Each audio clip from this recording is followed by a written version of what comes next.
Hey guys, just wanted to do a quick little video, I guess, talk discussion. We just had John Erickson and Mike Maves, two very good guys, good friends, deep thinkers, good storytellers, and opinionated. And we're talking about the state of the game, where it's going, where it's been.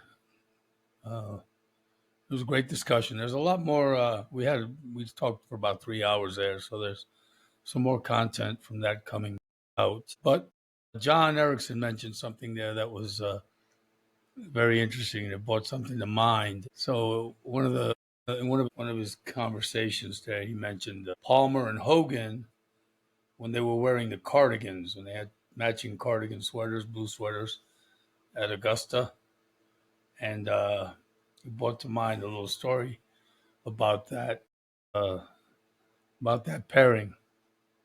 That particular day, I believe they went out as a twosome.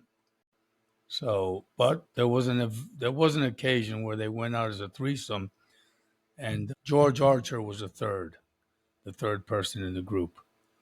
Now, historically, going back, Hogan and Palmer did not like each other. I think it started when in the '56 Masters, when Palmer, I think, was a rookie or a young guy on tour, was playing his first Masters, and he got paired with Hogan in the practice round, and he hacked it up, right? I guess he didn't play well. So the following day, they were in the dining facilities or something, and I believe it was Hogan was sitting with Jackie Burke Jr.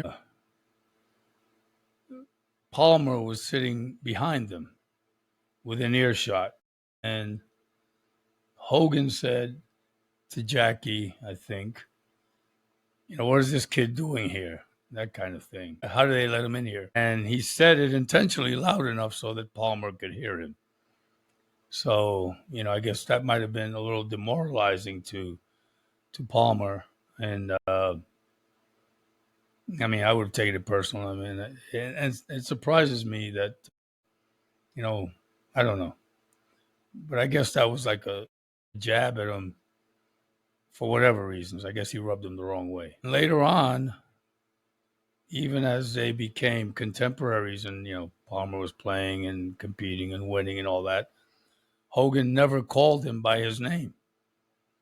He said he'd call him, hey, you fella, whatever, but he never directed his name. He never called him Palmer. He never called him Arnold. He never called him anything. But again, on my interview with Jody Vasquez, he said that Mr. Hogan didn't refer to anybody by their name or whatever. Unless I guess Snead and those guys maybe, but the next generation, he would call Trevino the little Mexican boy from Dallas, on and on, which would surprise me because Hogan was, being so prim and polished and like an exemplary looking gentleman on the golf course would not take the time to pay that attention to detail and call people by their name. So anyway, the story goes, Archer is paired with Hogan and Palmer in the Masters. It might have been that, I don't know if it was the cardigan. The year they were wearing the cardigans was 66. Might have been the following year. Anyway, Arnie's running around with Arnie's army and all this hoopla and yada, yada. And Hogan is being himself and stoic, quiet, reserved, focusing on his game. And according to Archer, like 20,000 people, 25,000 people following that group everywhere with all this pomp and circumstance for Arnold Palmer. And I guess it got to Hogan. And at this point, I'm going to let George Archer finish it. I've taken the liberty of AIing Archer's voice, okay? I played with him again the next year and with Arnold Palmer.